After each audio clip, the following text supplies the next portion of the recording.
Daniel Carter pushed open the door of his two-bedroom apartment in Renton at 10:45 on a Thursday night, every muscle in his body begging for collapse. The walk from his truck to the third-floor landing felt like climbing Everest in steel-toed boots. 15 hours replacing the HVAC system in Meridian Technologies' North Tower. Third consecutive 60-hour week this month.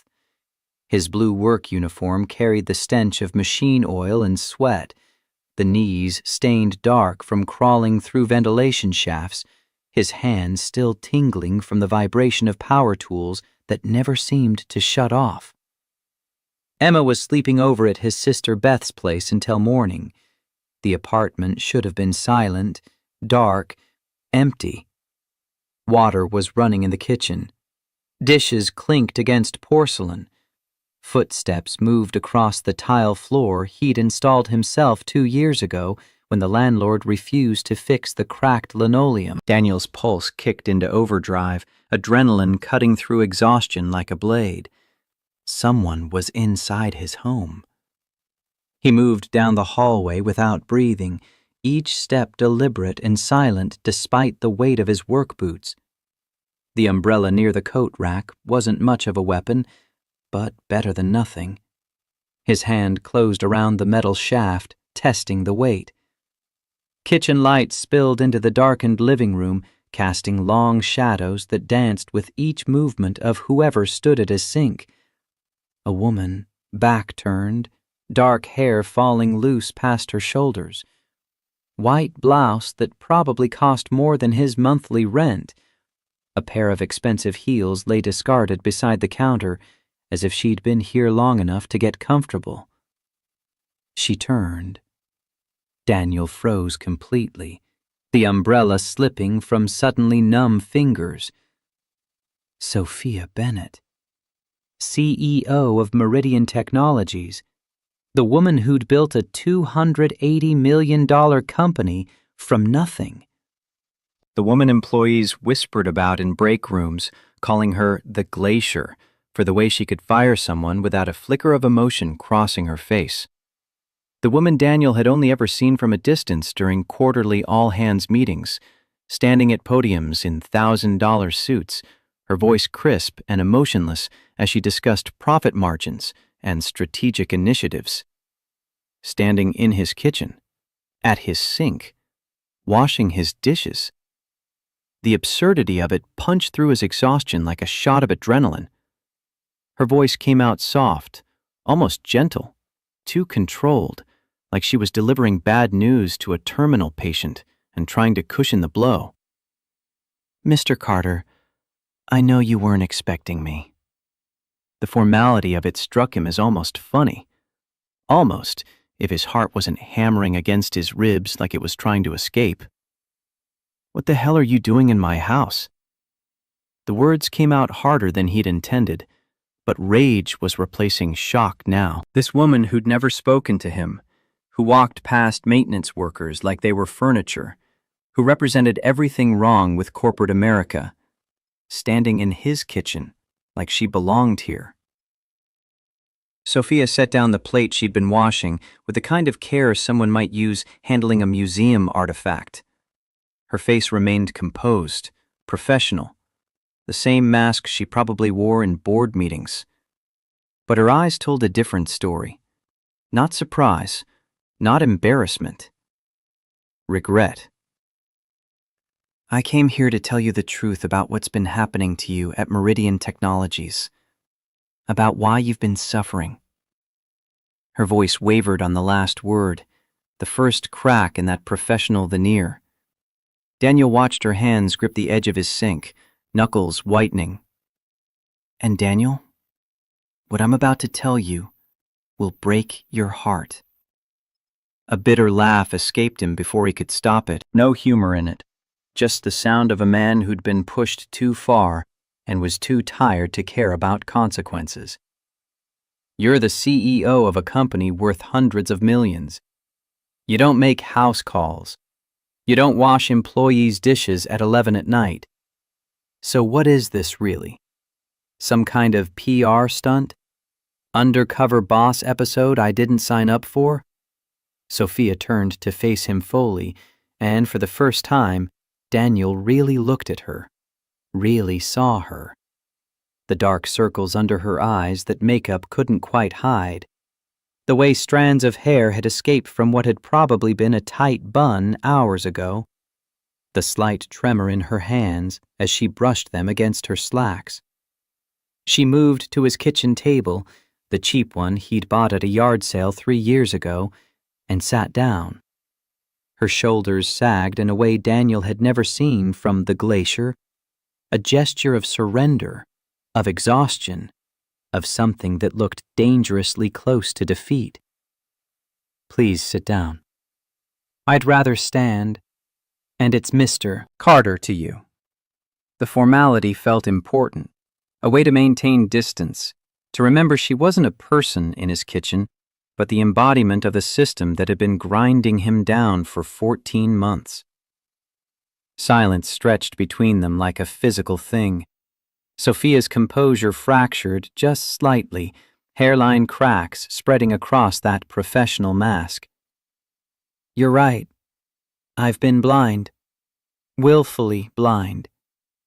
She pulled out the chair across from where he stood and lowered herself into it like her legs wouldn't hold her anymore. I built this company with my own hands. 13 years ago, I was 22 with $30,000. A Stanford dropout with a dream of creating a workplace where people mattered. I worked 100-hour weeks, sacrificed relationships, health, any semblance of a normal life. And somewhere along the way, I stopped seeing the people who actually make my company run. Daniel wanted to stay angry. Anger was safe. Anger kept him from feeling the hope that was trying to claw its way up his throat. But something in her eyes, raw and vulnerable and utterly sincere, made it hard to hold on to. 4 weeks ago, I was reviewing financial records, budget allocations that didn't match up. I started digging, and what I found... She pulled papers from a leather bag Marcus hadn't noticed sitting beside the table. Spreadsheets, payroll documents, employee records. Daniel, do you know why you work 15-hour shifts while other technicians work 8? The shift in tone caught him off guard. Direct, pointed, like she was cross-examining him in a deposition. Because Owen says we're short-staffed. You're not short-staffed. Sophia pushed the papers across his table. Daniel moved closer despite himself, his eyes scanning names and numbers that didn't make sense at first. Rebecca Foster. Employee ID 4782. HVAC technician. Hired 14 months ago. Salary $47,000 annually. Bank deposits to Wells Fargo account ending in 8291. William Grant. Employee ID 4791. Electrical technician. Hired 14 months ago. Salary $49,000 annually. Bank deposits to Chase account ending in 4405. Trevor Hudson. Employee ID 4805. Systems technician. Hired 14 months ago. Salary $48,500 annually. Bank deposits to Bank of America account ending in 7732. These 3 people don't exist. Sophia's voice had gone flat, clinical, like she was reading a coroner's report. Owen Harris has been reporting phantom employees to corporate, collecting their salaries and making you cover the workload of 4 people. Daniel felt his legs go weak. He sank into the chair without deciding to, his hands reaching for the papers like they might reveal this was all some terrible mistake, some misunderstanding. But the numbers didn't lie. $144,500 per year times 14 months. $169,250. Owen has been stealing from this company, from you, for 14 months. Daniel couldn't breathe. The kitchen walls felt like they were closing in. 14 months of wondering why he was always exhausted, why he couldn't keep up, why every shift felt like drowning. 14 months of missing Lily's school plays because he was replacing air handlers that should have been William Grant's job. Missing parent-teacher conferences because he was rewiring electrical systems that should have been Rebecca Foster's responsibility. Missing bedtime stories because he was troubleshooting HVAC controls that should have been Trevor Hudson's problem. But Rebecca and William and Trevor didn't exist, had never existed. Were just names on paper funneling money into Owen Harris's bank accounts while Daniel destroyed his body trying to do the impossible. That's not all. Sophia's voice pulled him back from the edge of whatever dark place his mind was spiraling toward. She slid another set of documents across the table. 2 folders, one red, one blue. Your performance reviews. The ones that have kept you from getting promoted for 14 months. Daniel didn't want to look. Knew what they said. Had memorized every word of those reviews. Had read them late at night when Lily was asleep, trying to figure out what he was doing wrong, how he could improve, what he needed to fix. But Sophia opened the red folder first. Official Performance Review, Daniel Carter. Error rate, 12%. Productivity, 78% of standard. Overall assessment. Meets requirements but needs improvement. Recommendation, not suitable for promotion at this time. The words were knives. Had been knives for 14 months, cutting into him every time he read them. Proof that he wasn't good enough, would never be good enough, that he was failing Lily by being mediocre at the one thing that was supposed to provide for her. Sophia closed the red folder and opened the blue one. Actual performance data. Daniel Carter. Error rate 0.3%. Highest performing technician in company. Productivity 340% of standard. Customer satisfaction 4.9 out of 5.0. Comparative ranking exceeds all 15 key performance indicators. Daniel stared at the numbers, read them again. They didn't make sense. Couldn't make sense. Because if these numbers were real, if this data was accurate, then he wasn't mediocre, wasn't failing, wasn't barely scraping by. He was exceptional. Owen has been falsifying your performance reviews for 14 months. Why? His voice broke on the single syllable. 14 months of self-doubt crystallizing into one question that demanded an answer. Sophia leaned forward, and something in her expression shifted. Not pity, something harder. Something that looked like rage held under tight control. Because you're good at your job, Daniel. Too good. If corporate leadership saw your real performance numbers, you'd be promoted immediately.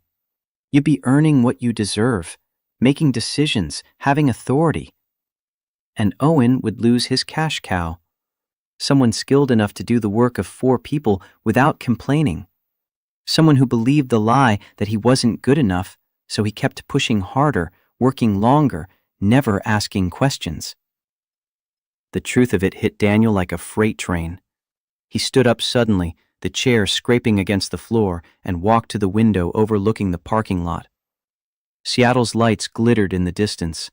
All those people living normal lives where their bosses didn't lie to them, where their hard work was actually recognized, where they didn't sacrifice everything for nothing. How long have you known? The question came out like an accusation, because that's what it was.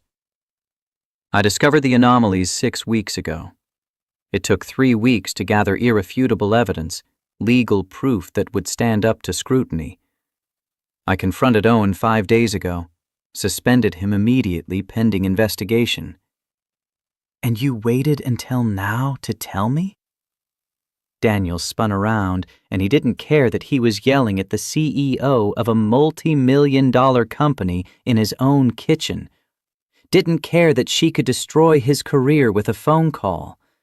Didn't care about anything except the fact that she'd known for 6 weeks while he'd worked himself to death thinking he was failing. Sophia flinched but didn't look away, didn't make excuses, just sat there and took it. I needed legal proof before I could act. And Daniel, Owen isn't the only one. This is happening in 3 other departments. 9 employees total being exploited the same way you are. I needed to understand the full scope before I could move. Daniel turned back to the window because looking at her was too hard, because her explanation made sense, and he hated that it made sense. Hated that she'd been protecting the company and other victims while he'd been drowning. Why are you here? Why didn't you send HR an email? Have your lawyers handle this? The question hung in the air between them. Daniel heard Sophia stand, heard her footsteps on his cheap linoleum floor, felt her presence beside him at the window, even though she didn't touch him. When I saw your file, when I saw what's been done to you, I realized something. Her voice had gone soft, vulnerable in a way that made Daniel actually turn to look at her. The glacier was gone. Just a woman standing in his kitchen, looking like she was carrying a weight too heavy for one person to bear. You have a daughter, Daniel. A 9-year-old girl who barely sees her father because he's too busy being exploited by my company. And your wife. She paused, and Daniel nodded stiffly, not trusting his voice. Jessica passed 4 years ago. You've been raising Lily alone while working yourself to death for people who don't appreciate you? For a system I created that I allowed to exist through my negligence. Tears were forming in Sophia's eyes now, and Daniel had never seen the glacier cry, had never imagined she was capable of it. I sat in my office last night looking at your address, and I thought about calling, sending an email, having HR schedule a meeting. But none of that felt like enough. She gestured around his modest kitchen, at the dishes she'd washed, at the floors she'd swept, at the coffee maker she'd cleaned. I know this doesn't fix anything. I know showing up here is intrusive and probably inappropriate. But I needed you to see that I know that I'm not hiding behind my title or my lawyers, that I'm willing to stand in your kitchen and face what my company has done to you. The sincerity in her voice cracked something open in Daniel's chest. Anger and hope and grief all mixing together into something he couldn't name, couldn't process, could barely survive feeling. Numbers don't show you a man collapsing on his couch every night because he's too exhausted to put his daughter to bed properly. They don't show you someone skipping meals because groceries and rent in the same week is tight.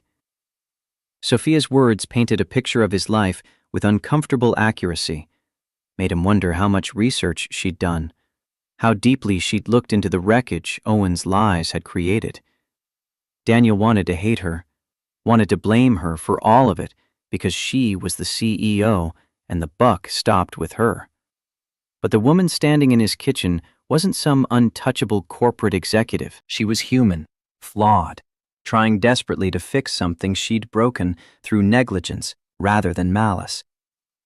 I don't need your pity. The words came out quiet but firm, a line in the sand. Good, because I'm not offering pity. I'm offering respect and a partnership. Sophia stepped closer, and Daniel could see the exhaustion written into every line of her face, could see someone who'd been awake for days trying to untangle a mess of her own making. You know this company inside and out, Daniel. You know where the problems are because you've lived them. Help me fix this. Not just for you, but for everyone else stuck in the same trap. Daniel crossed his arms, a defensive posture he couldn't quite abandon even as his anger started to fade into something more complicated. And if I say no? Then you say no. I'll still make the changes, still deal with Owen and anyone else who's been exploiting my employees, still ensure you're compensated for what was done to you, but it won't be as effective without someone who understands what it's really like down there. She met his eyes, and the honesty in her gaze was almost painful to witness. I need you, Daniel. The company needs you. And whether you believe it or not, I think you need this too. Daniel wanted to argue, wanted to tell her she was wrong, but exhaustion was catching up to him now that the adrenaline was fading. Exhaustion and the crushing weight of 14 months of lies finally being exposed. 14 months of thinking he was failing when he'd been succeeding. 14 months of believing he wasn't enough when he'd been more than enough all along. I need time to think. Sophia nodded immediately, relief crossing her features. Take all the time you need. I'll have a formal offer sent over tomorrow. Special advisor to CEO on reform initiatives. Temporary position, 3 months. 72,000 salary, 40-hour weeks maximum. Real medical and dental benefits. Education fund for Lily. No obligation to accept. She moved toward the door, gathering her bag and her discarded heels, but she paused at the threshold, looking back at the photo on his refrigerator. Daniel and Lily at the park last summer, Lily's gap-toothed grin on full display as they both laughed at something he couldn't remember anymore. She looks like you. Same eyes. Daniel felt himself soften despite everything. People say she has her mother's smile. I'm sorry for your loss. I can't imagine raising a child alone. The sympathy in Sophia's voice sounded genuine, not performative, not the kind of empty condolence people offered at funerals. Do you have kids? No. No husband, no kids, no life outside work, really. The admission came out matter-of-fact, but Daniel heard the loneliness underneath it, recognized it because he'd been living with a different kind of loneliness for 4 years, the kind that came from losing your partner and never quite figuring out how to be whole again. For what it's worth, what you did tonight, coming here, most CEOs wouldn't. Sophia smiled, small and sad. Most CEOs didn't build their company from nothing, didn't start as the underdog. I used to be you, Daniel. I just forgot. The words hung in the air between them, a moment of connection, brief, genuine, human. Then she was gone, the door clicking shut behind her, and Daniel was alone in his kitchen with performance reviews that told 2 different stories and a job offer that felt too good to be true. He stood there for a long time, holding the blue folder with his real performance data, and for the first time in 14 months, felt something other than exhausted. He felt hope. 2 a.m. found Daniel sitting at his laptop, the glow of the screen the only light in his living room. Sleep was impossible. His mind kept circling back to Sophia's revelations, to Owen's theft, to 14 months of lies finally exposed. But underneath the anger and shock, a different question was forming. If this had happened to him, how many others were suffering the same way? Daniel logged into the Meridian Technologies employee portal, his fingers moving across the keyboard with purpose. He started cross-referencing data. Who else reported to Owen? What were their work hours? Were there patterns he'd missed because he'd been too focused on surviving each day? He found a forum post from 8 months ago, buried in the company's internal message board. Anonymous user. Simple message that Daniel had probably scrolled past a dozen times without really seeing it. Anyone else in operations working insane hours? Feels like we're short-staffed, but management says the budget is fine. Daniel's heart rate picked up. He created a reply under his own username, not caring about anonymity anymore. I need to talk to you. It's important. More important than you know. He hit send and sat back, watching the cursor blink on the screen. No response would come until morning at the earliest, but Daniel felt like he'd just done something, taken an action instead of just absorbing blow after blow. His phone buzzed at 7 a.m., a message from an unknown number.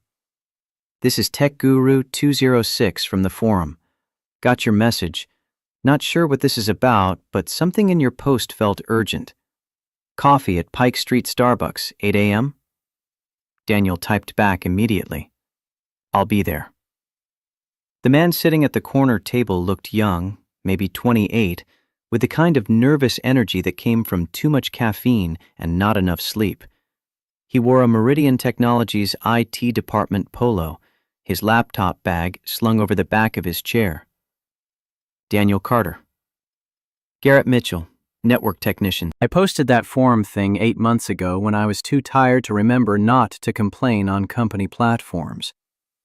How many hours are you working? Garrett laughed, but there was no humor in it. 60 a week? 70? I stopped counting. Owen says we're understaffed, says budget constraints mean we can't hire anyone new.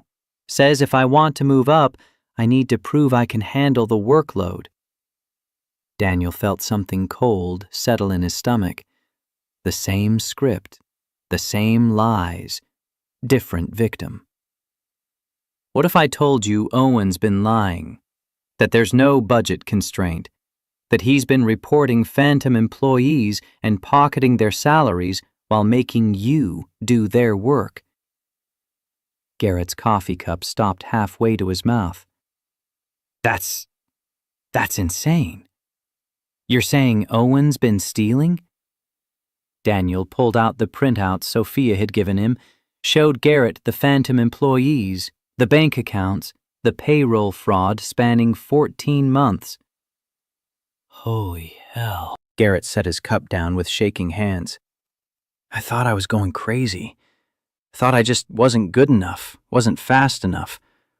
My wife keeps asking why I'm never home, and I don't have a good answer except that I'm always behind, and if I don't catch up, I'll get fired.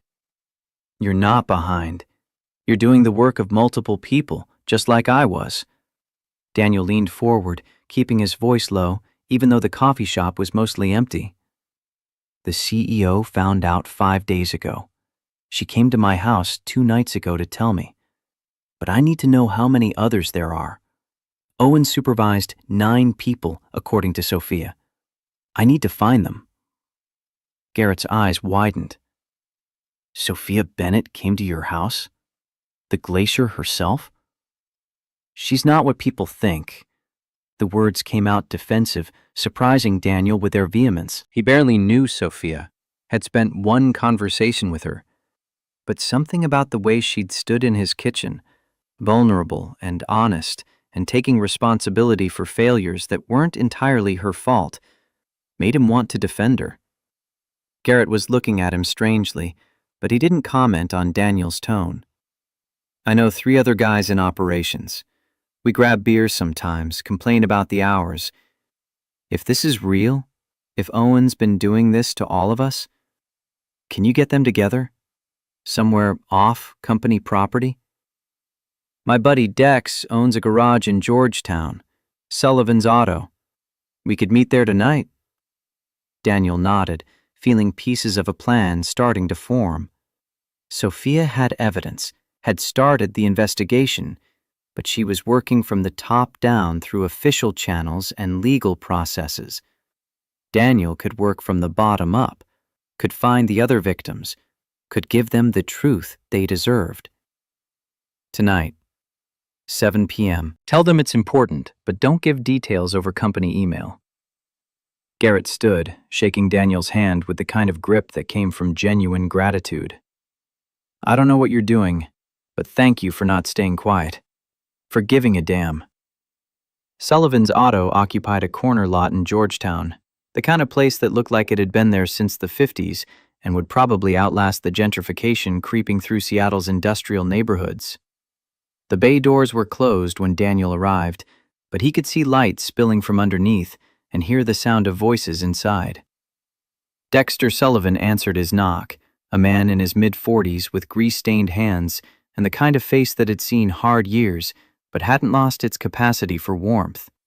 Former Navy mechanic like Daniel. They'd served at different times, different ships, but there was a kinship and shared experience. Dex had opened this garage after his discharge, built it into something solid through sheer determination and skill. "Carter, Garrett said you needed the space for something important." Daniel stepped inside, seeing Garrett and 3 other men standing around a workbench that had been cleared of tools. All of them wore the same expression: exhaustion mixed with curiosity, mixed with the kind of hope people develop when they're drowning and someone throws them a rope. "Everyone here works under Owen Harris?" Nods all around. Daniel took a breath and started talking. Told them about Sophia's visit, about the phantom employees, about 14 months of systematic fraud, about falsified performance reviews and stolen wages, and a system designed to exploit them while making them believe they were the problem. By the time he finished, the garage was silent except for the hum of the space heater in the corner. A man Daniel didn't know spoke first, his voice rough with anger. "You're telling me I missed my kid's 5th birthday party because I was covering an emergency call that Owen created? Because some fake employee needed to justify overtime that was going into Owen's pocket?" "That's exactly what I'm telling you." Daniel met each man's eyes in turn. "Sophia's handling this through legal channels. She's building a case. But we can help. We can document our own experiences, pull records that show the reality of what we've been going through. Give her ammunition she can use to make sure this never happens again." Garrett spoke up from his position, leaning against a toolbox. "That sounds a lot like we'd be accessing company systems, going through data we might not technically have clearance for. We'd be using our own credentials to check our own time records, our own work orders, our own performance data. Nothing illegal about an employee verifying their own information." Dex laughed, the sound echoing in the garage. "That's some creative interpretation of policy, Carter. You got a better idea?" Silence answered him. Then, one by one, the men started nodding. "I'm in. I can pull system logs, time clock data, work order modifications. Anything digital leaves a trail, and I know where to look. I can get the physical paperwork, maintenance requests, equipment requisitions, all the stuff Owen signed off on that never quite added up." Daniel felt something shift in the room, felt these men who'd been isolated in their suffering, each thinking they were the only ones struggling, suddenly becoming a team, a force, something that could push back against the system that had been crushing them. "We do this carefully. We document everything. We back up files. We give Sophia Bennett the evidence she needs to burn Owen's whole operation to the ground. But then what? Say we expose Owen. Say we prove the fraud. What's to stop the next manager from pulling the same scam? What's to stop this from happening again in a different department?" The question hit at the heart of something Daniel had been thinking about since Sophia left his apartment. Exposing Owen was important. Getting justice for the 9 victims was critical. But if the system allowed this to happen in the first place, if there were no safeguards, no oversight, no way for employees to report abuse without fear of retaliation, then they were just putting a Band-Aid on a bullet wound. Then we help Sophia fix the system. We tell her what needs to change from the ground level, not just policies on paper, but real mechanisms that protect people. The men exchanged glances. Daniel could see the skepticism, the doubt, the lifetime of experience that taught them CEOs didn't actually care about workers on the bottom rung. She came to my house at 11 at night. She could have sent an email, could have had HR handle everything, but she showed up in person because she wanted me to know she wasn't hiding behind her title. that she was willing to face what her company had done. Maybe she's just good at PR. Maybe. Or maybe we're so used to being screwed over that we can't recognize someone trying to help when they show up. That shut down the objections. The men got to work, each taking responsibility for different pieces of the puzzle. Garrett set up his laptop and started diving into server logs. Others made lists of suspicious work orders, phantom emergencies, equipment purchases that never arrived.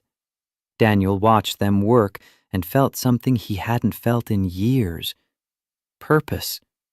The sense that what he was doing mattered, that he was part of something bigger than just surviving one shift at a time. His phone buzzed. A text from Beth. "Lily keeps asking when you're coming to get her.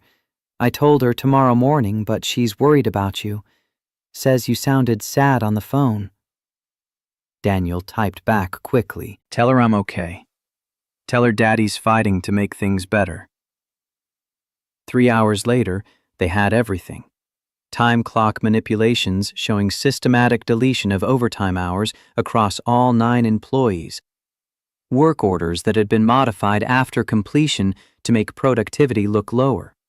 Equipment requisition forms for tools that were never delivered but were charged to the budget anyway. Emergency maintenance calls created out of thin air to justify Owen's own overtime while his crew handled the fake crisis. Garrett transferred everything to 3 separate USB drives, encrypted, backed up, impossible to deny.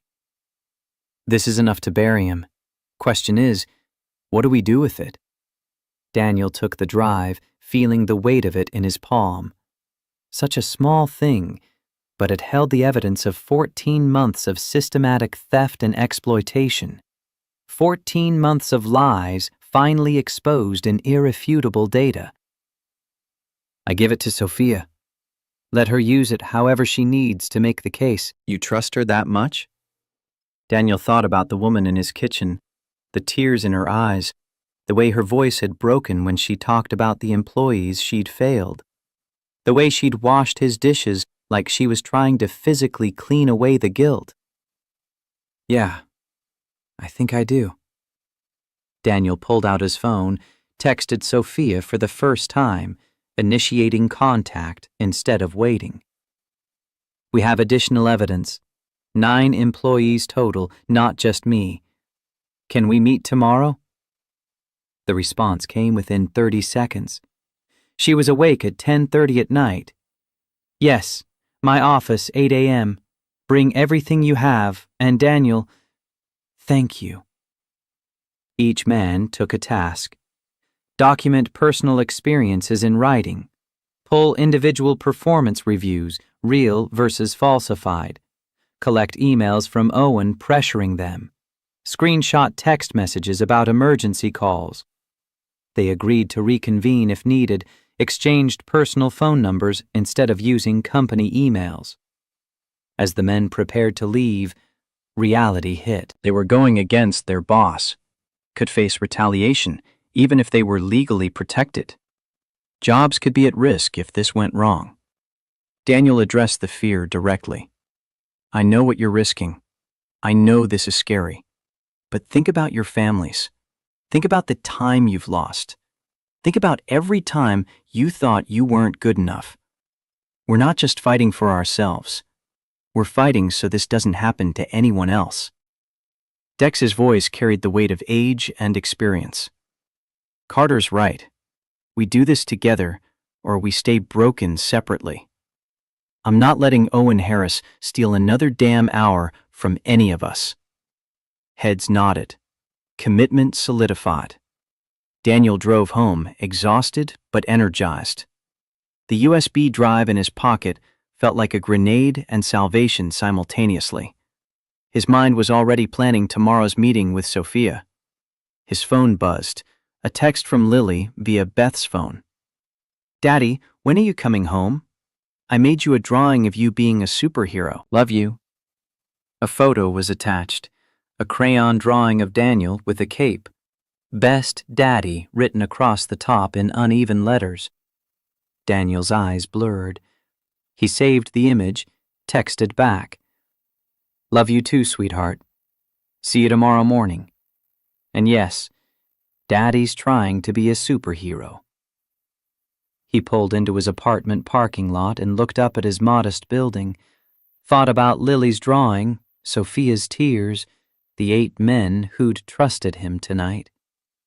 Tomorrow he would walk into Meridian Technologies headquarters not as an exploited technician, but as someone fighting back. Not alone anymore.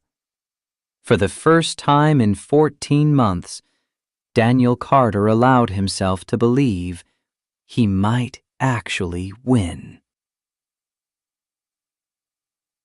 Monday morning, 8 a.m. Daniel walked into Meridian Technologies with the USB drive burning a hole in his pocket. The energy felt different, purpose instead of dread propelling each step. He didn't stop at his locker in the basement maintenance area. Didn't check in with the shift supervisor who'd been tracking his hours for Owen. Walked straight to the elevator bank and pressed 32. The executive floor. A place he'd never been. The doors opened onto a different world. Floor-to-ceiling windows overlooking Elliott Bay, Seattle's skyline sharp against the morning light. Sophia's corner office dominated the northeast corner, glass walls revealing her standing behind a massive desk, already in a tailored navy suit despite the early hour. She saw him immediately, stood, waved him in. Patricia Crane was already there, lead attorney, 50s, former prosecutor with steel gray hair and the bearing of someone who'd won more cases than she'd lost. 2 associates flanked her, laptops open, legal pads covered in notes. Mr. Carter. Patricia's handshake was firm, assessing. Daniel connected his laptop to the conference screen without preamble, walked them through everything Garrett's team had collected. Time clock data showing systematic deletions across 9 employees. Work orders modified post-completion to suppress productivity metrics. Equipment fraud documentation. Emergency call logs that didn't match actual building maintenance records. He showed them the 9 employee profiles, all suffering identical patterns. Patricia asked sharp questions, cross-referencing against Sophia's investigation. The associates typed furiously, building timelines, connecting dots. By the time Daniel finished, they had a comprehensive case spanning 9 employees, 14 months, $421,000 in total theft. Sophia had remained professional throughout the presentation, arms crossed, expression neutral. But when Daniel displayed the personal statements, missed birthdays, anniversaries, children's milestones, her composure fractured. Just for a moment, but Daniel saw it. The CEO vanished, replaced by someone genuinely horrified. This is worse than I thought. Owen didn't just steal money. He stole lives. Patricia's voice cut through the emotion with legal precision. We have enough for criminal charges, fraud, embezzlement, falsifying corporate records, plus civil claims, wage theft, emotional distress, hostile work environment. I recommend we file with Seattle PD today, suspend Owen without pay, settle with affected employees confidentially. NDAs, structured payments. Handle this quietly to minimize corporate liability. Sophia moved to the window, silent for a long beat. When she spoke, her voice carried an edge that made even Patricia pause. No NDAs. These employees deserve to tell their stories if they choose. That increases our legal exposure significantly. If they go public, if we silence them, we prove we care more about protecting ourselves than doing what's right. Daniel stepped forward, surprised by his own certainty. She's right. Silence is what let this happen in the first place. If you make us sign NDAs, you're just covering up the cover-up. Patricia looked between them, reading something in the dynamic that made her mouth tighten. You're both going to cost this company millions. Then we spend millions, but we do it honestly. Wednesday morning arrived with the force of a Category 5 hurricane. Daniel's phone had exploded overnight. 53 texts, 27 missed calls. Beth's name topped the call list. News vans filled the parking lot, protesters gathering behind hastily erected barriers. Security personnel Daniel had never seen before directed traffic with grim efficiency. He called Beth back immediately. "Turn on the news, now." Daniel pulled up Como 4 on his phone. His stomach dropped through the floor. The reporter stood outside Meridian Technologies' main entrance, protesters already gathering behind her with signs demanding justice and accountability. The ticker running across the bottom made his blood run cold. Breaking. Meridian Technologies accused of systematic employee exploitation. Internal documents leaked. The reporter's voice cut through the buzz in Daniel's ears. Sources have provided KOMO 4 with internal audit reports showing that Operations Director Owen Harris allegedly created phantom employees, embezzled nearly $421,000, and falsified performance reviews to cover his tracks. The question now facing CEO Sophia Bennett: what did she know, and when did she know it? Daniel scrolled through messages, reporters requesting interviews, co-workers asking if the news was true, anonymous numbers offering money for his story. The carefully controlled investigation Sophia had been running through legal channels had just detonated in the public sphere. His phone rang. Sophia. "Don't talk to anyone.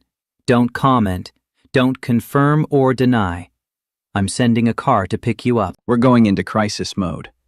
Someone on the inside leaked this to make me look complicit."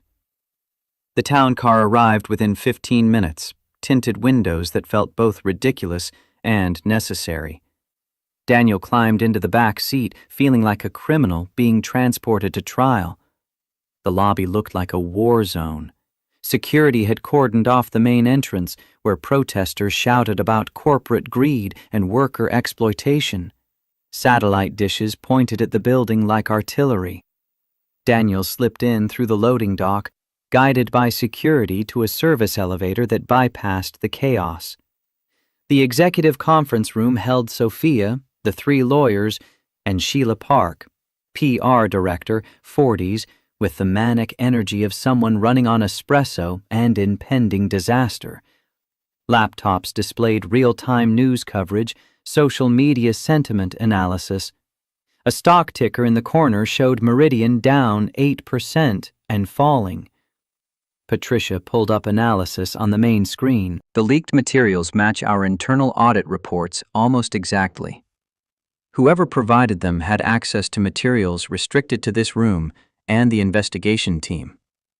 We have a mole.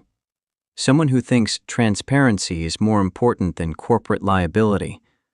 Or someone who wants to make you look bad. Sophia's face hardened, all traces of the vulnerable woman from Daniel's kitchen erased. Whoever it is doesn't matter right now. What matters is how we respond. Sheila jumped in with practiced urgency. We need to get ahead of this.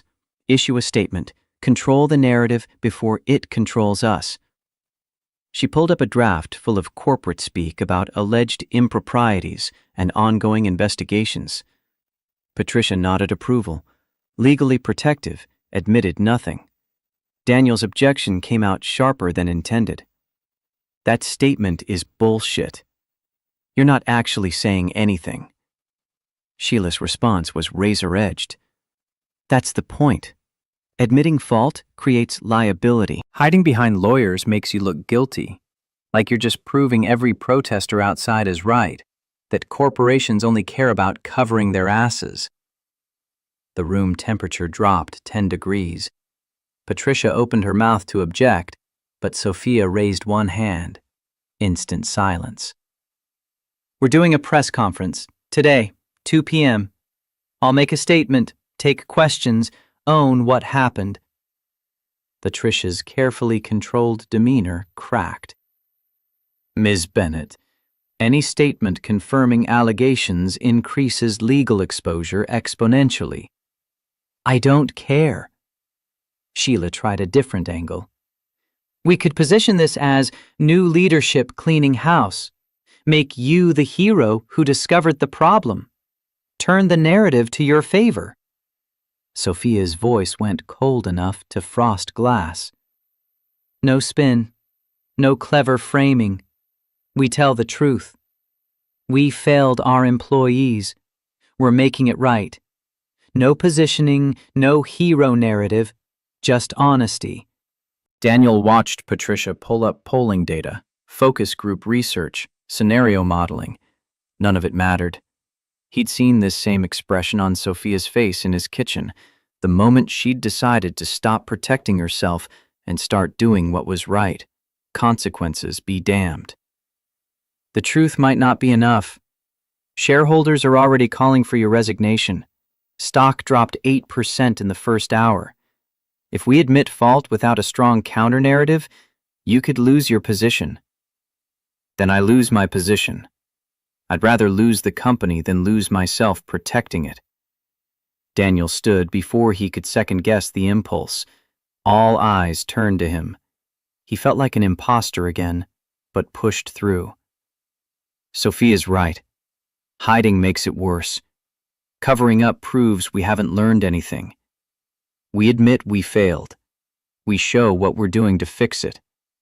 We prove companies can change if they're willing to face hard truths. Sheila looked at him like he'd just suggested setting money on fire. That's very idealistic, Mr. Carter. But we're dealing with real-world consequences, legal liability, stock prices, shareholder lawsuits. And 9 employees who spent 14 months being exploited while everyone looked the other way. They deserve better than corporate spin. The next hours blurred into a frenzy of statement crafting, question anticipation, legal review. Sheila proved better at her job than Daniel had given her credit for. She wasn't trying to hide truth, just present it without inviting unnecessary lawsuits. There was an art to it he grudgingly appreciated. The press room was packed. Every major Seattle outlet, national stringers, tech industry reporters who'd covered Meridian for years. Daniel stood backstage, watching the crowd through a gap in the curtains, heart hammering hard enough to hurt. Sophia appeared beside him, close enough that he caught her perfume, something subtle he'd started associating with safety. You don't have to do this. Yes, I do. Those 9 people need to see someone standing up, that we're not hiding. You're braver than you give yourself credit for. What if this destroys everything you built? Then I build something else, something better, something I'm not ashamed of. They called Sophia's name. She straightened her jacket, squared her shoulders, walked onto that stage with her head high. Daniel followed 2 steps behind, feeling like he was walking into battle without armor. Camera flashes exploded like artillery fire. Microphones bristled from the press section like weapons aimed at center mass. Sophia stepped to the podium, and the room went silent. Her voice came out steady, clear, carrying to every corner. 5 weeks ago, I discovered something that fundamentally shook my understanding of the company I built. Meridian Technologies, my company, had been systematically exploiting employees, not through policy, not through intention, but through negligence, through my failure to see what was happening right under my nose. She laid out the facts with surgical precision.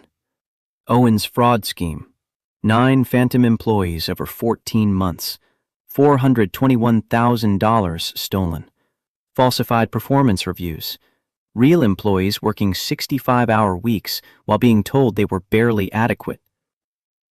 I take full responsibility for creating an environment where this could happen. I was so focused on growth, on quarterly earnings, on shareholder value.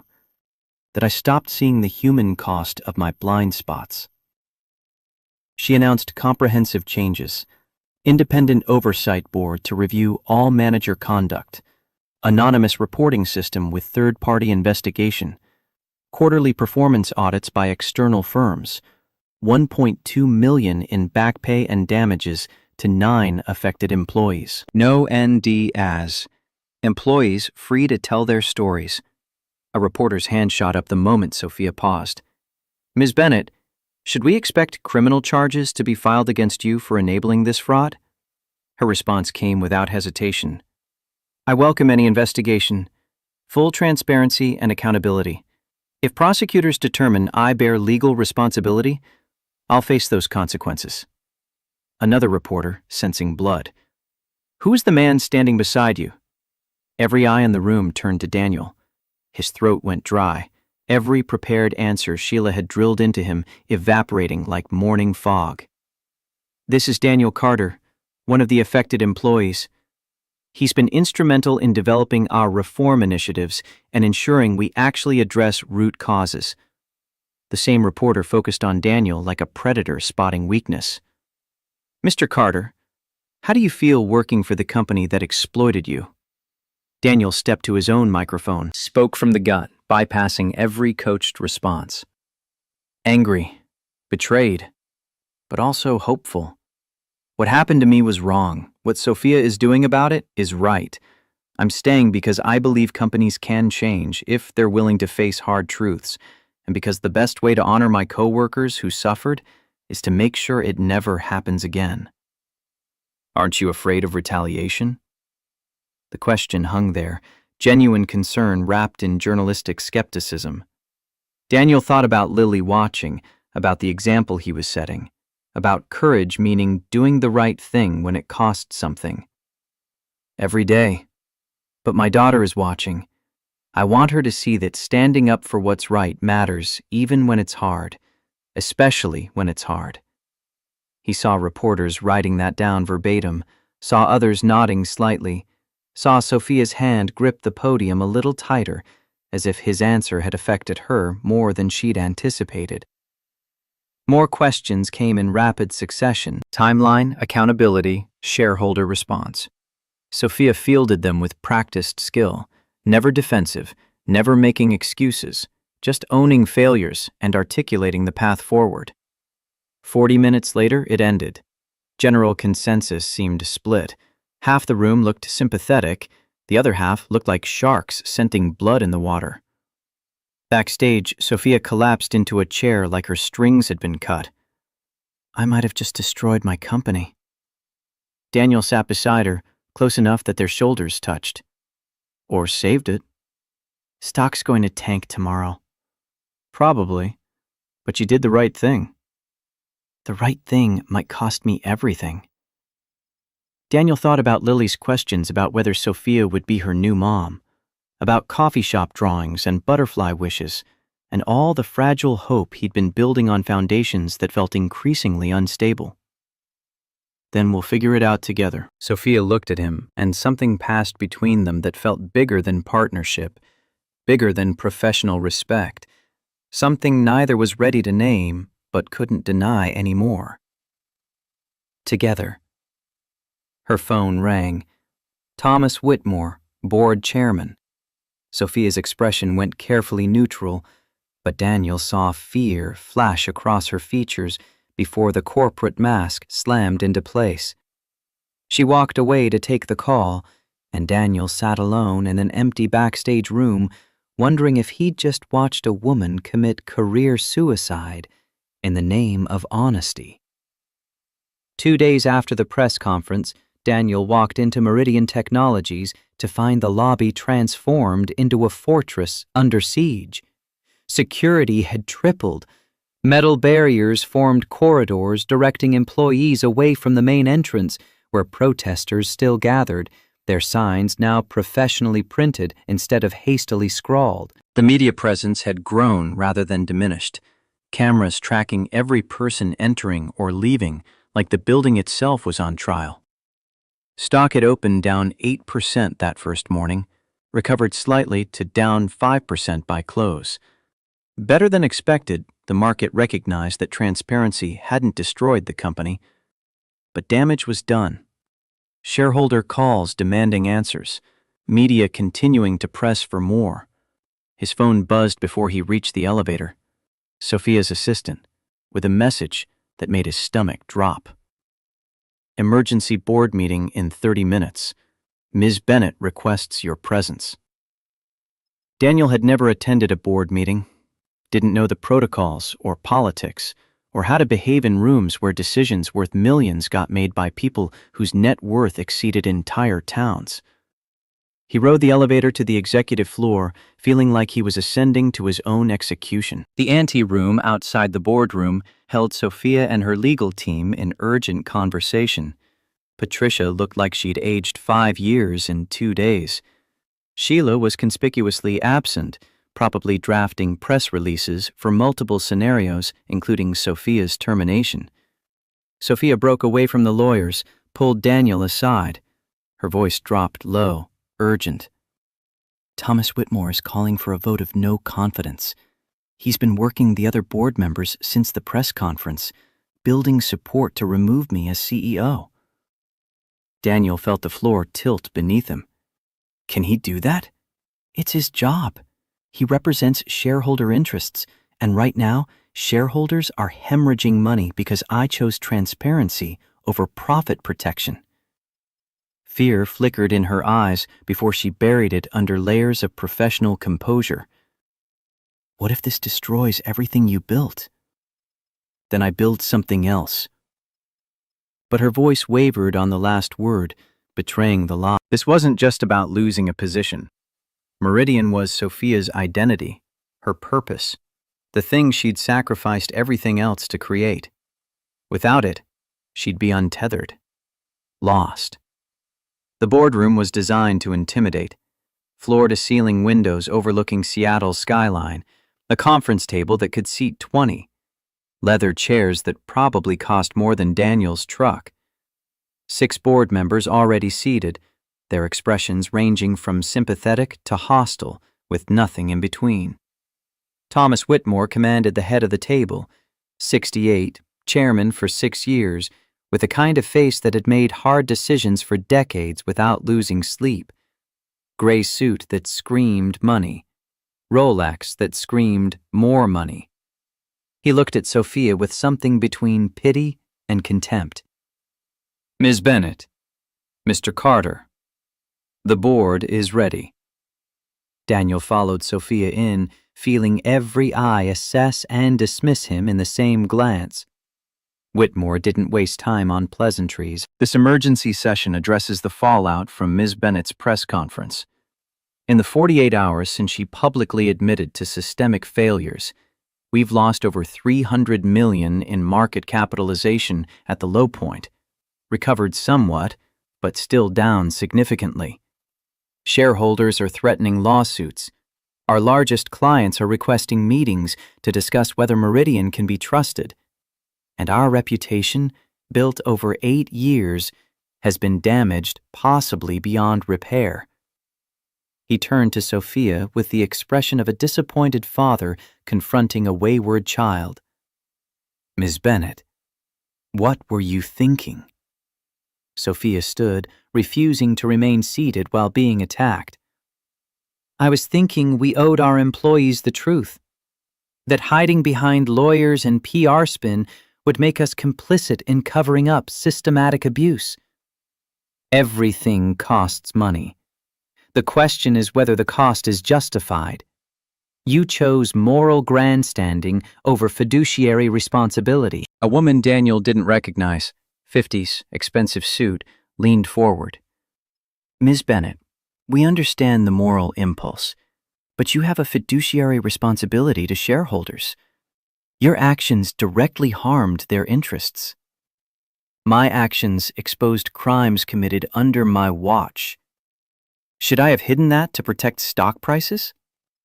Whitmore's palms slammed the table, the sound cracking through the room like a gunshot.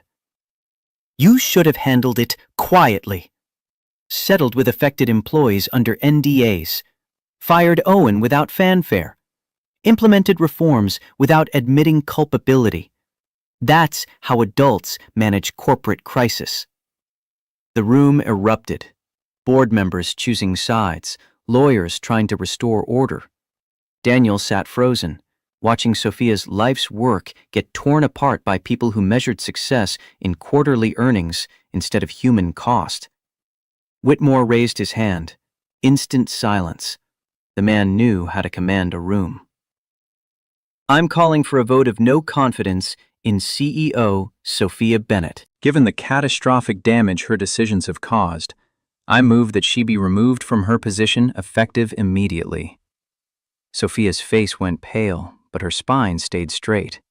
I'd like the opportunity to present my case before any vote. You've presented enough already, to the entire world. The sarcasm in Sophia's voice was subtle but cutting. Then let me present to the people who actually matter. The board that's supposed to govern this company with more wisdom than I apparently possess. Whitmore considered, then gestured magnanimously. You have 15 minutes. Make them count. Sophia pulled up slides on the main screen, data sheet compiled over 2 weeks working late into the night while the world outside screamed for her resignation. Her voice shifted to the tone that had probably sold investors on Meridian 13 years ago. Confident, visionary, unshakable. When I founded Meridian, I was 22 with $30,000 and a belief that I could build a company where people mattered, where innovation came from treating employees like assets instead of expenses. For the first 5 years, we lived those values. Then we scaled, brought on investors who cared about growth rates, hired executives who optimized for efficiency, and somewhere in that process, I stopped walking the floors, stopped knowing my employees' names, stopped seeing the human beings making my success possible. She advanced to the next slide, showing audit findings in stark numerical detail. 6 weeks ago, I discovered we'd become exactly what I swore we'd never be. A company that exploited workers while leadership looked the other way. I had a choice, handle it quietly or face it publicly and prove we could change. Whitmore interrupted. And look where that's gotten us. Sophia ignored him, advancing slides showing data Daniel had helped compile. I chose transparency. Yes, we've lost market value. Yes, we're facing lawsuits. But look at these numbers. Employee retention up 23% since announcing reforms. Applications for open positions increased 340%. Our Glassdoor rating went from 3.2 to 4.7 in 2 weeks. We're being contacted by top talent who previously wouldn't consider Meridian. Next slide. Customer data. Our clients aren't fleeing, they're leaning in. Customer satisfaction metrics, contract renewals, new business inquiries, all trending positive. Because in an industry full of companies that hide their failures, we became the one willing to own ours and fix them. That's not weakness. That's competitive advantage. She looked directly at Whitmore. The stock will recover. Lawsuits will settle. What won't recover is our integrity if we prove that honesty gets punished, that executives who do the right thing get fired, while those who protect the bottom line get rewarded. You want to remove me? Fine. But first, ask yourself what message that sends to our employees, to our customers, to every other CEO watching to see if courage gets rewarded or destroyed. Whitmore leaned back, steepling his fingers. When he spoke, his voice carried the weight of someone used to winning every battle. Inspiring speech. But speeches don't pay dividends. What about the operational chaos you've created? The whispers that you're romantically involved with an employee you promoted? The appearance of favoritism and conflicts of interest? Every eye turned to Daniel. Heat crawled up his neck, but he met Whitmore's gaze without flinching. This was the real attack, trying to discredit Sophia through him. Sophia's voice went ice cold. Mr. Carter is here because of his expertise, not because of any personal relationship. He knows this company better than anyone in this room. He's lived the problems we're trying to fix. His insights shaped every reform we're implementing. and the rumors are completely irrelevant to his professional qualifications. Whitmore smiled like he'd just won a point. Everything is relevant when it creates the appearance of impropriety. Your judgment is compromised, Ms. Bennett. You've let emotions override business sense. That's exactly why this board needs to act. A woman Daniel hadn't noticed earlier stood.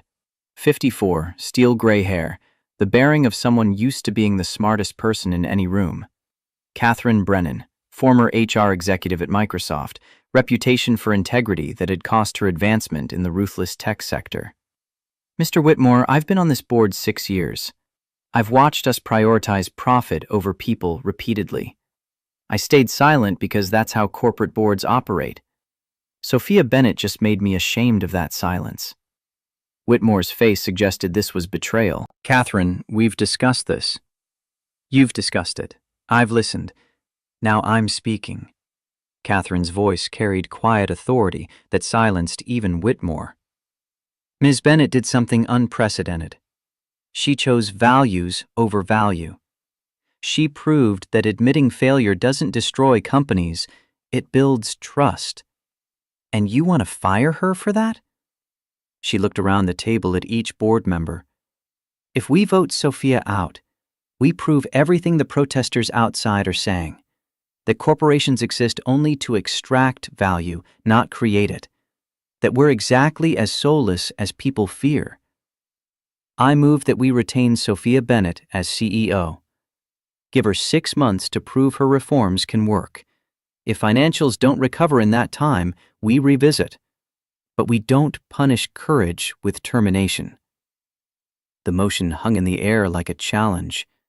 Whitmore looked genuinely surprised that someone had outmaneuvered him. That's not the motion on the table. Then I'm putting it there. We vote on my motion first.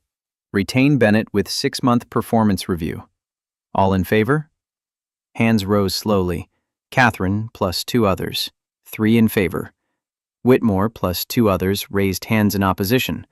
3 opposed. Everyone turned to one board member who hadn't voted. David Chen, 42, youngest member, silent through the entire meeting. He looked at Sophia for a long moment, then at Daniel, then back to Sophia. I came to this board because Meridian represented something different. A company that actually cared about culture, about people. We've lost that somehow. Maybe Miss Bennett can help us find it again. His hand went up. 4-3. Sophia kept her position. Whitmore's face went red, but he nodded curtly. Motion passes. Ms. Bennett remains CEO subject to 6-month review. This meeting is adjourned. Board members filed out quickly, avoiding eye contact with either Sophia or Whitmore. Catherine paused beside Sophia's chair. Don't waste this chance. Prove we were right to trust you. She turned to Daniel. Mr. Carter, walk with me. Catherine led him to a quiet corner away from the conference room. I've been watching you. How you stood by Sophia during the press conference. How you've handled the transition from technician to advisor. How you organized those employees to document fraud. You're wasted here. Daniel started to object, but Catherine raised a hand. Not because you're not good at what you do, but because as long as you work for Meridian, people will question whether your success is merit or favoritism. Whether your relationship with Sophia compromises both of you. You deserve better than that. So does she. She pulled a business card from her pocket. I run a mid-sized tech company, climate control systems for industrial facilities. We need a director of operations, someone who understands what it's like on the ground, someone with your integrity and drive. 95,000 plus equity, completely separate from Meridian. No conflicts, no whispers. Daniel took the card, mind racing. This was an escape hatch and a betrayal simultaneously. Think about it. If you're interested, call me. We can start you in 2 weeks. She walked away, leaving Daniel holding a card that felt like a lifeline and an abandonment wrapped in one small piece of paper. When the room emptied, Sophia collapsed into her chair like someone had cut her strings. Daniel moved to her side, hand finding her shoulder. You did it. You kept your company. By the thinnest possible margin. 1 vote. But David didn't go the other way. You won. Sophia looked up at him, and the corporate armor fell away completely. Just a woman who'd been fighting for days without rest, finally given permission to stop. I couldn't have done this without you. When Whitmore attacked, when he tried to make you the problem, you just sat there and took it. You trusted me to handle it. Daniel pulled her to her feet. They stood close enough he could count heartbeats in the pulse at her throat. I trust you completely. The words carried more weight than intended, more honesty than was probably safe. Watching her fight for her company, for the reforms, for him by extension, had cracked something open in Daniel's chest he couldn't seal back up. Sophia's hand came up to rest against his chest, right over his heart. Daniel, I need to tell you something. Her phone rang. Catherine's name on the screen. The moment shattered like glass. Sophia stepped back, professional distance reasserting itself like armor sliding into place. She answered while Daniel tried to get his breathing under control. He couldn't hear the other side of the conversation, but watched Sophia's expression shift from gratitude to surprise to something complicated he couldn't name. Yes, I understand. Thank you. I'll be in touch. She hung up, looked at Daniel with an expression mixing hope and fear in equal measure. Catherine offered you director of operations at her company. Same salary I'm offering plus equity. Completely separate from Meridian, so there's no conflict of interest concerns. Daniel pulled out the business card. She already told me. Sophia moved to the windows, putting distance between them that felt both necessary and painful. You should take it. Is that what you want? For me to leave? I want you to have options. To not feel trapped by circumstances or obligations. To choose what's best for you and Lily without considering how it affects me or the company. Daniel joined her at the window, both staring at the city rather than looking at each other. And if what's best for us includes you? Sophia's reflection in the glass showed something raw and vulnerable. Then we do it right. We wait. We establish clear boundaries. We let the reforms solidify and the company stabilize. You build your career somewhere no one can question your qualifications. And when enough time has passed that no one can accuse us of impropriety, we revisit what this is. Daniel turned to face her directly, forcing her to meet his eyes. How long? 6 months? A year? However long it takes to do this properly. The rationality of it made Daniel want to argue, even though she was completely right. They weren't two people who could just date casually and see what happened. Lily was already attached. The company was already scrutinizing them. One wrong move would destroy everything they were building. What if you meet someone else in that time? Sophia's laugh came out broken. Daniel, I haven't met anyone who made me feel anything in 8 years. I'm not worried about finding someone else. I'm worried about losing you before we even start. You won't lose me. I'll take Catherine's offer, build my career somewhere I can't be accused of riding your coattails. And we'll wait. However long it takes to do this right. That's very mature and reasonable. I hate every word of it. Me too. Daniel left Sophia's office before he could change his mind, rode the elevator down to where protesters still chanted and cameras still rolled, walked to his truck and sat without starting the engine. His phone buzzed. Text from Lily via Beth's phone. Daddy, when are you coming home? I made you a drawing of you and Miss Sophia. You both have butterfly wings because you're brave. Daniel stared at the message until his vision blurred. His daughter believed in magic and second chances, and grown-ups who kept their promises. He couldn't be reckless with her faith, couldn't risk her getting hurt because he couldn't wait a few months to do things properly. He called Catherine Brennan directly. "Mr. Carter, I assume Sophia told you about my offer." "She did. I'm accepting. When do you want me to start?" 2 weeks. That'll give you time to transition your responsibilities and get Lily settled with the new schedule. "I'll be there." Daniel hung up and sat in his truck watching rain start to fall on Seattle streets. 2 weeks until he walked away from Meridian Technologies. 2 weeks until he put real distance between himself and Sophia. 2 weeks to prove he could do the right thing even when it hurt. Especially when it hurt. 3 months at Tech Climate Solutions had transformed Daniel in ways he hadn't anticipated. Director of Operations with a real team reporting to him. 8 people who actually existed, whose work he didn't have to cover himself. Reasonable 45-hour weeks that let him pick Lily up from school most days. Salary that meant choosing between groceries and rent was a memory instead of a monthly calculation. Catherine proved demanding but fair, pushing him to grow without the chaos that had defined his early weeks at Meridian. She mentored him in leadership skills he'd never learned in the Navy, never needed as a technician. No hidden agendas, no phantom employees, just honest work, building something real.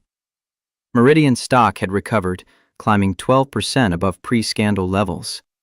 The market had recognized what Sophia understood from the beginning. Transparency built trust, and trust translated to value. Owen Harris awaited trial on multiple fraud charges, his lawyer already negotiating a plea deal that would put him away for years. The 9 affected employees had received their settlements, several joining Daniel in leadership roles at other companies, spreading the lessons learned like seeds finding fertile ground. Sophia texted daily, professional messages about reform implementation, best practices, quarterly results. But underneath the corporate language, Daniel heard what she wasn't saying. "I miss you. This is hard. I'm counting the days." He texted back with the same careful distance, never crossing lines, never admitting that he saved every message she sent, read them late at night when Lily was asleep and the apartment felt too quiet. Lily asked constantly, "When can we see Miss Sophia again? You said we'd see her when things got less crazy. It's been forever, Daddy." 3 months felt like forever to a 9-year-old. Felt like forever to Daniel, too. Saturday afternoon in November, Seattle's autumn rain pounding against windows with the relentless rhythm that defined Pacific Northwest winters.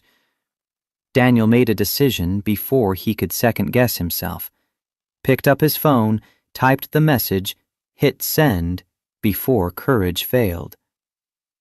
"I know we said we'd wait, but Lily keeps asking about you. Would you want to come to dinner at our place? Nothing romantic, just, we miss you." The pause lasted long enough Daniel thought she'd refuse. Then 3 dots appeared, disappeared, appeared again. "I'd love to." "When?" "Tonight. Lily's making pasta. Well, helping me make pasta. It'll probably be a disaster.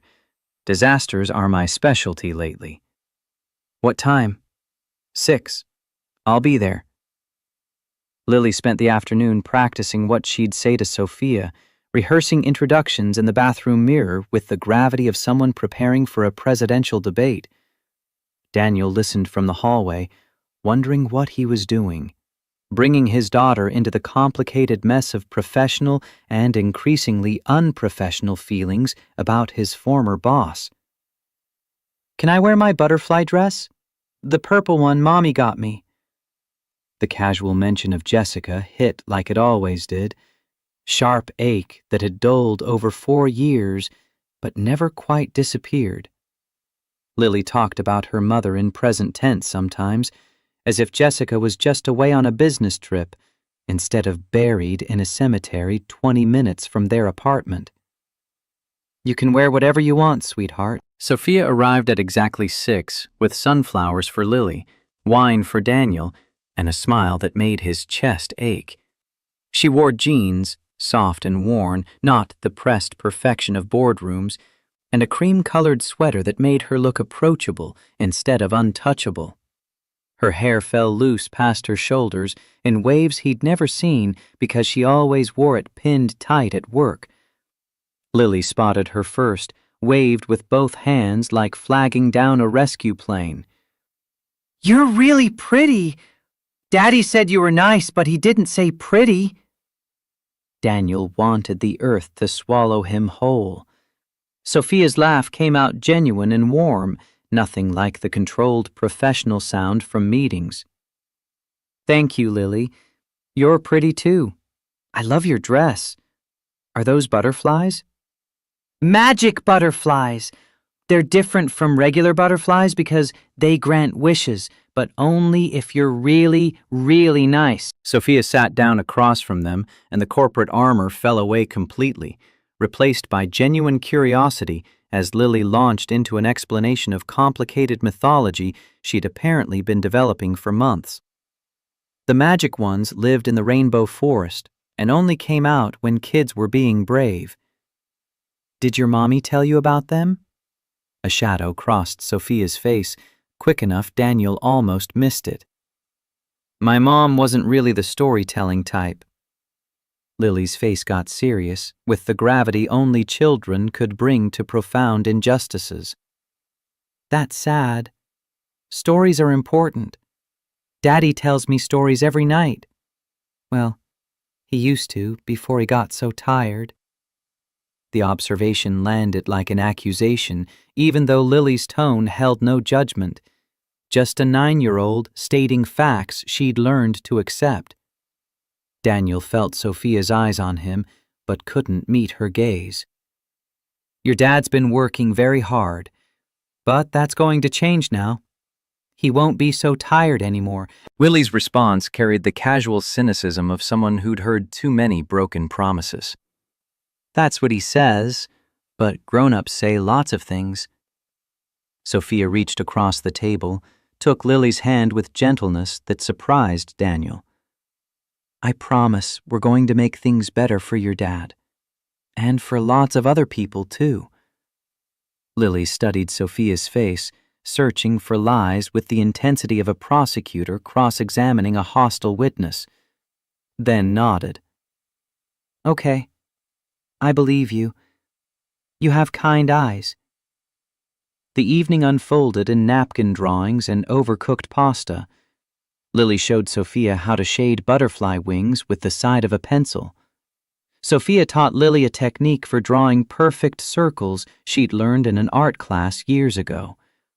Daniel watched them together and felt something dangerous blooming in his chest.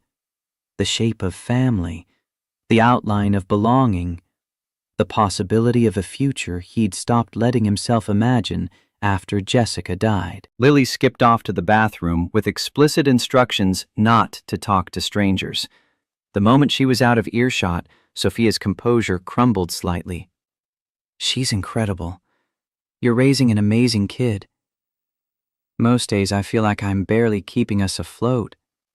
That's parenting, or so I imagine. I wouldn't know." The loneliness in Sophia's voice made Daniel look at her fully, really see her. A woman who'd sacrificed everything for a company that was supposed to mean something, who'd woken up one day and realized she'd built a prison of her own making, who was sitting in his modest apartment drawing butterflies with a 9-year-old and looking more alive than he'd ever seen her. "Lily asked me something this morning." Sophia's attention sharpened with the focus that had probably terrified board members and competitors. "She asked if you were going to be her new mom." The words hung between them like a grenade with the pin pulled. Sophia's hands went still on the napkin she'd been doodling on. "What did you tell her?" "I told her families come in lots of different shapes. That sometimes people who aren't related by blood can still care about each other. That's diplomatic. Daniel leaned forward, keeping his voice low, even though the apartment was loud enough with Lily's music playing to drown them out. She's already attached to you after one dinner 3 months ago. And I need you to know that if this, whatever this is between us, if it goes wrong, it won't just hurt me. It'll hurt her. And I won't let her get hurt again. Sophia met his eyes, and he saw fear there. Real, genuine fear that matched his own. I don't know how to do this. Any of this. I've never had a relationship that lasted longer than 3 months. I work 80 hours a week. I don't know how to be someone's anything. Neither do I. Not since Jessica died. I don't know how to introduce someone new into Lily's life without it feeling like I'm replacing her mother. I don't know how to date at all, let alone date my former CEO. We're a disaster waiting to happen. Absolutely. Silence stretched between them. Two people who were disasters at relationships for completely different reasons, connected by a 9-year-old who believed in magic butterflies and second chances. Lily returned with a cookie the size of her head that some kind stranger had apparently given her in the lobby. The moment of vulnerability passed, but lingered between them for the rest of the afternoon, as Lily chattered about school and showed Sophia pictures on Daniel's phone of her science fair project that had explosively failed in front of the entire class. Sophia laughed, really laughed, and Daniel committed the sound to memory, filed it away as evidence that the glacier was a myth, that underneath the corporate armor was someone warm and real and capable of joy. Walking to Daniel's truck afterward, Lily launched herself at Sophia with the unself-conscious affection of childhood. Can you come to our house next time? I have way more crayons there. Sophia looked at Daniel, question in her eyes. He nodded. I'd love to, Lily. Driving away, Daniel caught Lily's reflection in the rearview mirror. She was smiling at her napkin drawing, and something in his chest settled into place. A decision made without words. A line crossed without stepping. This was going to get complicated. But maybe complicated was worth it. 18 months after the press conference that nearly destroyed Sophia's career, Daniel sat in the audience at a tech industry conference in San Francisco, watching her present on a panel about corporate reform and ethical leadership. She'd been invited as a case study, proof that transparency could work if you were brave enough to try it. 18 months ago, I made the hardest decision of my career. I chose to publicly admit that my company had systematically failed its employees. The stock tanked. Shareholders threatened lawsuits. My board almost fired me. She paused, making eye contact with various audience members, confidence radiating from her like heat. Today, Meridian Technologies is ranked number 3 in the nation for workplace culture. Our revenue is up 34% year over year. We're attracting the best talent in the industry because we proved that doing the right thing, even when it's expensive, builds trust that translates to business success. The moderator jumped in with the question everyone was thinking. You've been very public about your relationship with Daniel Carter, who's here today. How do you respond to critics who say that relationship represents a conflict of interest? Sophia smiled, and Daniel saw confidence instead of defensiveness. Daniel left Meridian 14 months before we started dating. He built his career at another company completely independent of mine. We waited until there were no power dynamics, no corporate policies being violated, no legitimate concerns about impropriety. And you're not worried about optics? I'm done worrying about optics over substance. Daniel and I are both adults. We're both professionals. Yes, we're in a relationship. That doesn't diminish either of our achievements or compromise our integrity.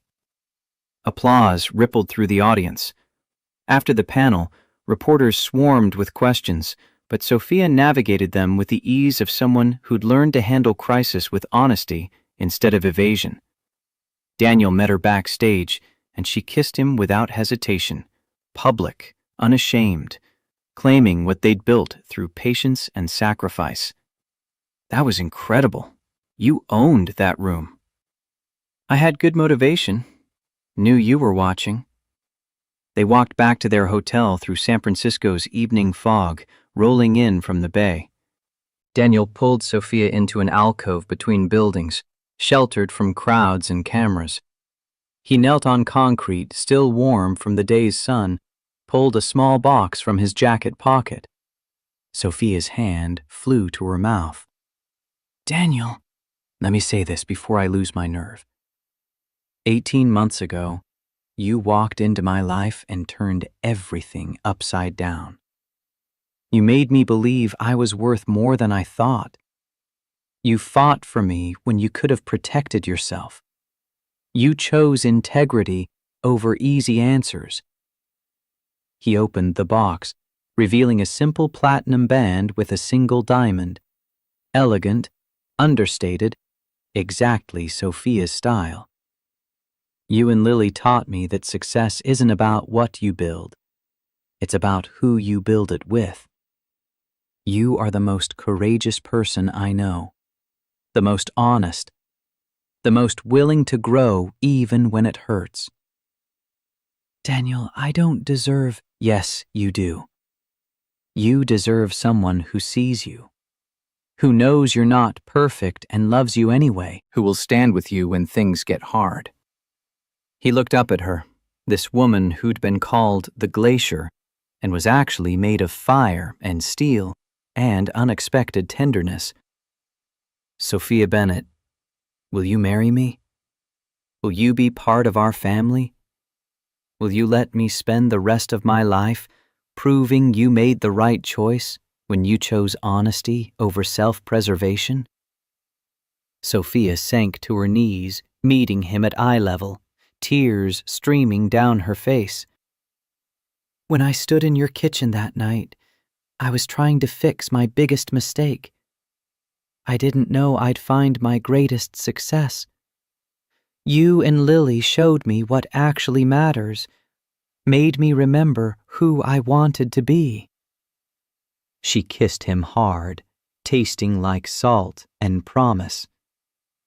Yes, God, yes. Every day, yes. Daniel slipped the ring onto her finger and pulled her close.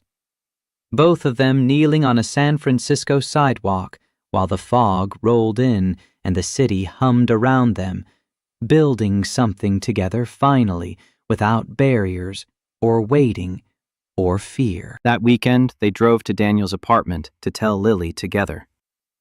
She looked up from homework the moment they walked in, Sophia's ring catching the light. You're getting married! Daniel laughed at the immediate certainty. How did you know? Sophia has a ring, and you both look happy crying. I'm smart, remember? Sophia knelt to Lily's level, and Daniel saw vulnerability flash across her face, the fear that this was the moment everything could still go wrong. Sweetheart, I want to make sure you're okay with this. I know I can't replace your mom. I would never try. But I'd like to be your other mom, if that's okay. Lily's face got serious in the way only children could be serious about things that actually mattered. Can I have two moms? One in heaven and one here? Sophia's voice broke slightly on the answer. Yes, absolutely. Your mom will always be your mom. Nothing changes that. Lily thought about it with the same gravity she applied to everything important, then nodded. Okay then. Yes. She launched herself at Sophia and Daniel watched his daughter and his future wife hold each other, building a family from the broken pieces of loss and loneliness and choices that had seemed impossible until they weren't. 2 years after the press conference that nearly destroyed Sophia's career, Daniel stood at the front of a small chapel in Seattle's Fremont neighborhood, watching Beth walk Lily down the aisle. His daughter wore lavender, not the purple butterfly dress, she was 11 now and had different style, carrying sunflowers with the gravity of someone orchestrating world peace. Sophia appeared at the chapel doors in a simple white dress, no veil, just her dark hair falling loose the way Daniel loved. She walked down the aisle alone because she'd built herself and didn't need anyone to give her away. But her eyes never left Daniel's face, and he saw everything they'd survived reflected there. Beth officiated, having gotten ordained online specifically for this purpose. Daniel and Sophia came together through crisis, through failure and redemption, through choosing the hard right over the easy wrong. They built this love with patience and honesty and the kind of courage most people only pretend to have. Daniel took Sophia's hands, feeling the rightness of it settle into his bones. I was drowning when you found me. Believed I wasn't enough. You showed me that was a lie. Taught me that my worth wasn't determined by people who exploited me, but by the integrity I brought to each day. You saved me. Let me spend our life returning the favor. Sophia's voice wavered, but held. I was lost when I found you.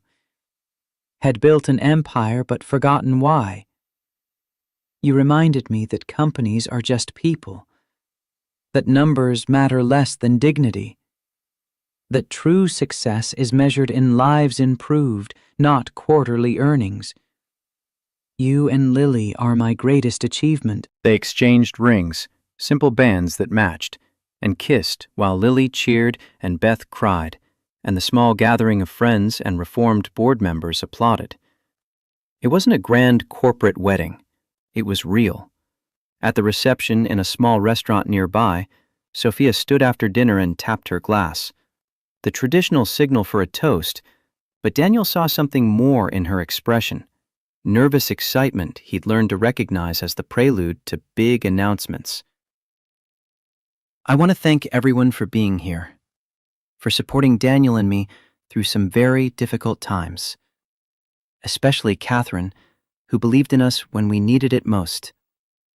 She paused, looked around the room at faces that had become family over 2 years of transformation. Many of you know that 2 years ago, I nearly lost my company. I had to choose between protecting myself and doing what was right.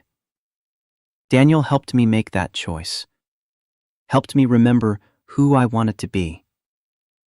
Today, I'm announcing another choice. Confusion rippled through the guests. Daniel looked confused too. She hadn't mentioned this.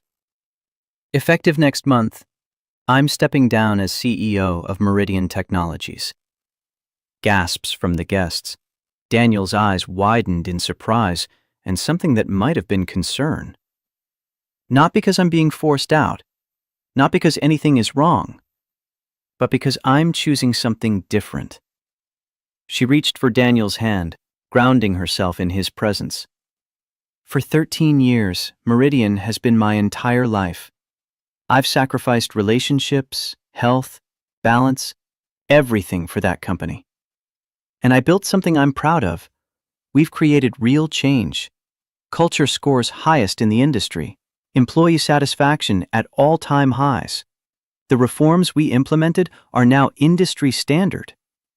Her voice softened, became more personal. But I realized something.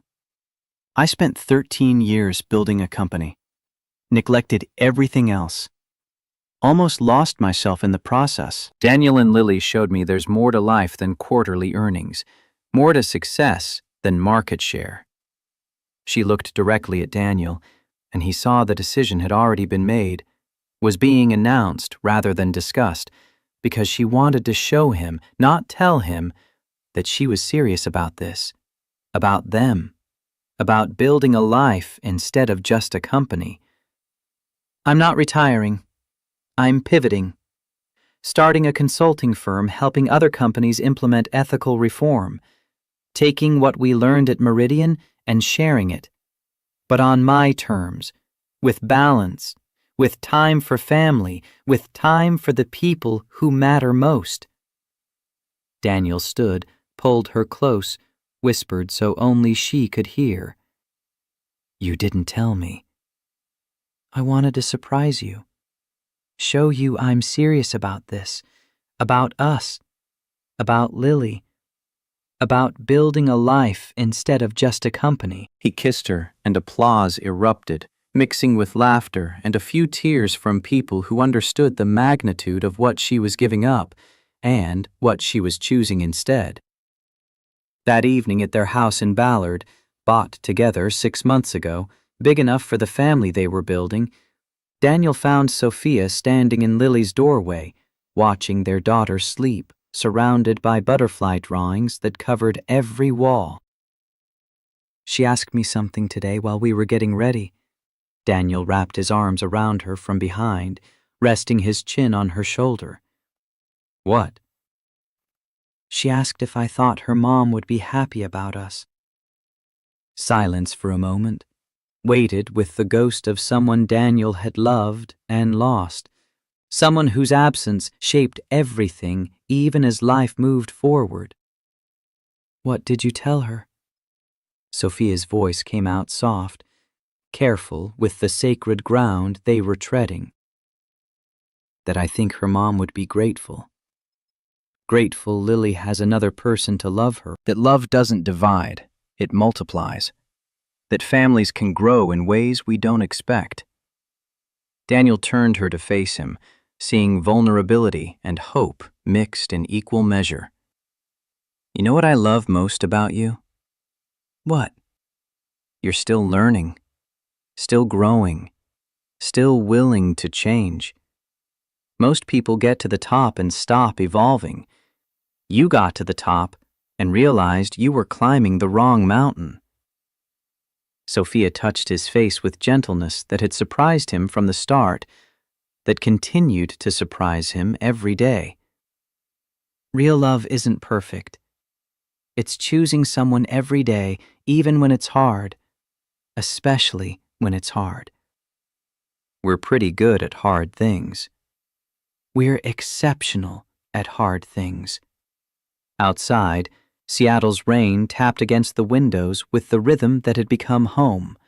Inside, warmth and safety, and the steady rhythm of 3 hearts beating in sync. They'd built this from honesty and courage and the willingness to believe that broken people could create something whole. That companies could change if their leaders were brave enough to face hard truths. That families came in forms you couldn't plan but could choose every single day. Daniel thought back to the night Sophia had appeared in his kitchen, washing his dishes at 11 p.m. It had seemed insane then. Made perfect sense now. A woman who cared enough to face her failures in person, who chose honesty over self-preservation, who built an empire, then had the courage to step away from it for something more important. They stood in Lily's doorway watching her sleep, and Daniel felt the full weight of how far they'd traveled from that first shocked confrontation to this moment of quiet completion. You know what Lily told me yesterday? What? She said magic butterflies grant wishes to people who are brave, and that we're the bravest people she knows. Sophia's eyes filled, but her smile stayed steady. She's not wrong. We took a lot of risks. Yeah, but look what we got. They closed Lily's door softly and walked to their room hand in hand. 2 people who'd found each other in crisis, built something real through honesty and patience, chose each other every single day. Not perfect, but theirs. Sophia leaned into Daniel as they stood at their bedroom window, looking out at Seattle's lights blurred by rain. I love you. Even when you leave your tools all over the garage. Daniel laughed quietly, the sound of contentment mixed with affection. I love you too. Even when you schedule calls during family dinner.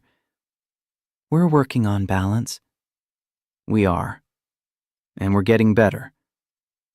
The rain continued its steady percussion against glass.